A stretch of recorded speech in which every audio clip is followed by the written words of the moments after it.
Shalom, salam sejahtera untuk kita semua dimanapun berada. Kasih Kristus menyertai kita semua dan kita hidup dalam penyertaan Tuhan. Dalam Injil Yohanes pasalnya yang keempat, ayatnya yang ke-24, firman Tuhan mengatakan, Allah itu roh dan barang siapa menyembah dia harus menyembah dalam roh dan kebenaran. Kata roh dalam bahasa Yunani yang berarti pneuma, dan dalam terjemahan lain dalam bahasa Ibrani yaitu ruach yang berarti nafas kehidupan. Roh yaitu Tuhan sendiri, pribadi Yesus yaitu Roh Kudus. Barang siapa dipenuhi oleh Roh Kudus, dia dipimpin oleh Tuhan, dia dituntun oleh Roh Kudus.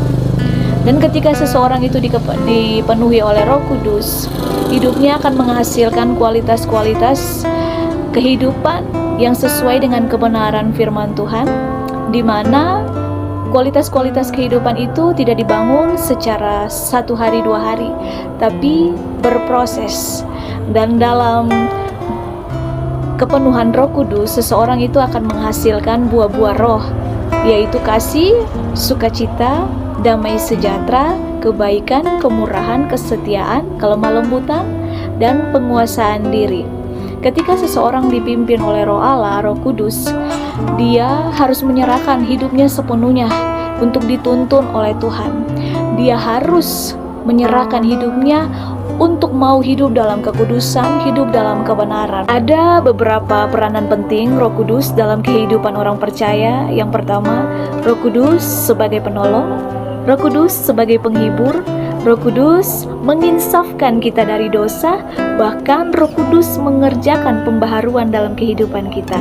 Roh Kudus memberi kita kesaksian roh, dan Roh Kudus juga memimpin kita hidup dalam kebenaran.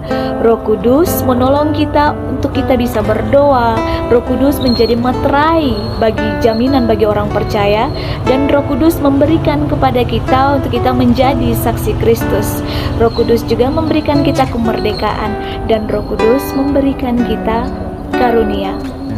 Teman-teman semua, saudara-saudara semua, marilah kita hidup dalam perkenanan Tuhan, kita hidup dalam kehendak Tuhan, sehingga kita dituntun untuk hidup dalam kekuatan kuasanya, hidup dalam perkenanannya, hidup dalam Roh Kudus, tuntunan Roh Kudus, sehingga kita menjadi orang-orang yang berkemenangan di dalam Tuhan. Semoga firman Tuhan dan renungan ini dapat memberkati teman-teman semua dimanapun berada. Kasih karunia dari Allah Bapa menyertai kehidupan kita semua dari hari ini sampai Tuhan datang yang kedua kali. Nama kita tercantum dalam buku kehidupan, dan kita berdiri sebagai orang-orang yang berkemenangan bersama dengan Tuhan. Shalom, Tuhan Yesus memberkati. Immanuel.